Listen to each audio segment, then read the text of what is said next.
2010 से single page application का दौर शुरू हुआ।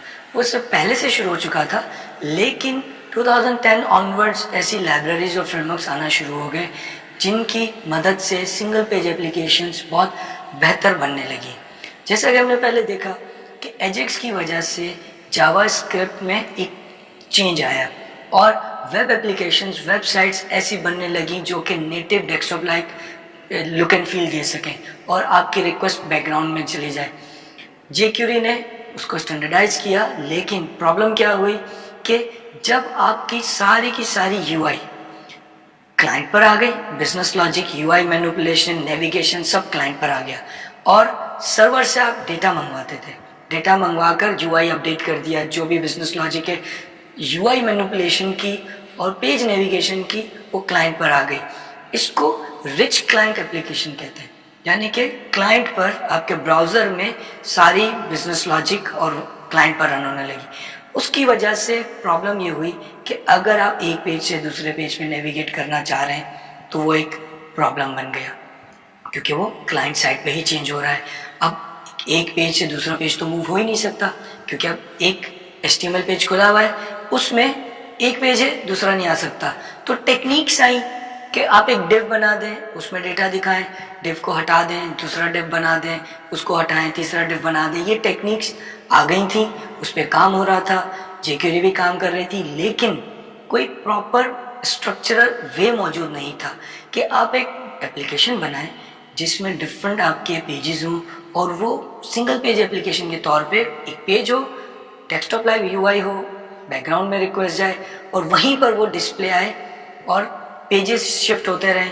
आज आप जैसे जीमेल देखते हैं, आप लॉगिन करें, आपके पास मेल आ जाती है, मेल की लिस्ट आ जाती है, उस पर क्लिक करें, वहीं मेल खुल जाती है। कंपोज पे क्लिक करें, वहीं पॉपअप खुल जाता है, वहीं बंद हो जाता है। जो भी आपने एक्शन करना है वहीं हो रहा है। अब ये सारी की सारी HTML क्लाइंट पर है और सर्वर से सिर्फ बैकग्राउंड में डेटा आ रहा है। तो इस तरह की रिच एप्लीकेशन बनाने के लिए इसको सिंगल पेज एप्लीकेशन कहते हैं कि पेजेस मूव नहीं हो रहे, आपकी एक ही पेज है और उसमें डिफरेंट UI कंपोनेंट्स डिस्प्ले हो रहे हैं। तो उसके लिए काम होना शुरू हुआ और 2010 ऑनवर्ड्स इस तरह की लाइब्रेरीज और फ्रेमवर्क्स आना शुरू हुए जिनमें इस चीज़ को स्ट्रक्चराइज किया गया और स्ट्रक्चर दिया गया सिंगल पेज एप्लीकेशन बनाने के लिए। कुछ अर्ली लाइब्रेरीज जैसे कि बैकबोन, नॉकआउट, एम्बर ने सिंगल पेज एप्लीकेशन की इम्प्लीमेंटेशन दी और पॉपुलर हुई, लेकिन अक्टूबर 2010 में गूगल ने AngularJS लॉन्च की और वो लॉन्च होने के साथ ही बहुत ज़्यादा पॉपुलर हो गई, क्योंकि उसमें बहुत बेहतरीन फीचर दिए गए थे क्लाइंट साइड एप्लीकेशन को मैनेज करने के लिए।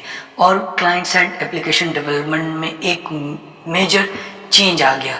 एप्लीकेशन को तेज़ी से बनाने के लिए, इम्प्लीमेंट करके तेज़ी से रिलीज़ करने के लिए AngularJS बहुत वास्टली यूज़ होने लगी। AngularJS ने dependency injection, two way data binding, routing, क्योंकि पहले हर रिक्वेस्ट सर्वर पे जाती थी और रिस्पॉन्स आता था। क्लाइंट साइड एप्लीकेशन बन रही है तो सारी पेज नेविगेशन, राउटिंग आपको क्लाइंट साइड पे चाहिए, तो सारी राउटिंग, डिपेंडेंसी इंजेक्शन, बाइंडिंग सारा कुछ AngularJS ने दे दिया, जो कि ब्राउज़र में ही क्लाइंट पर मैनेज होने लगा, जिसकी वजह से AngularJS बहुत ज़्यादा यूटिलाइज होने लगी और बहुत ज़्यादा अडॉप्ट हो गई। लेकिन आहिस्ता आहिस्ता उसके अंदर प्रॉब्लम्स आना शुरू हो गई हैं, डेवलपर्स फ्रस्ट्रेट होना शुरू हो गए। कुछ डिज़ाइन इम्प्लीमेंटेशन AngularJS के ऐसे थे जिसकी वजह से AngularJS की टीम ने डिसाइड किया कि हम पूरी की पूरी AngularJS को रीराइट करेंगे Angular 2 के नाम से। अब जिस दौरान वो Angular 2 रीराइट कर रहे थे उसमें एक गैप आया।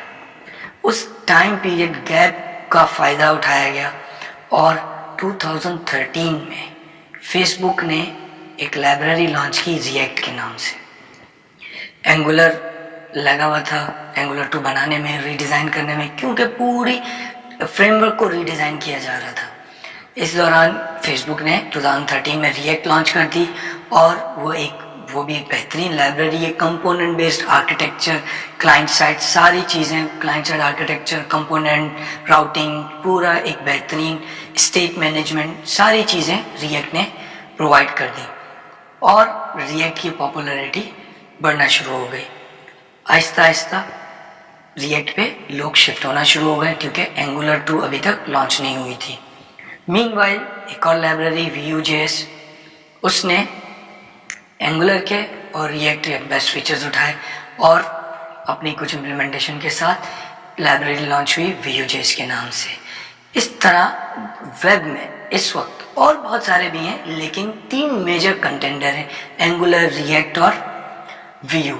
2016 में एंगुलर 2 लॉन्च हो गई और उसके बाद एंगुलर 2 के ऊपर भी लोगों ने काम करना शुरू कर दिया।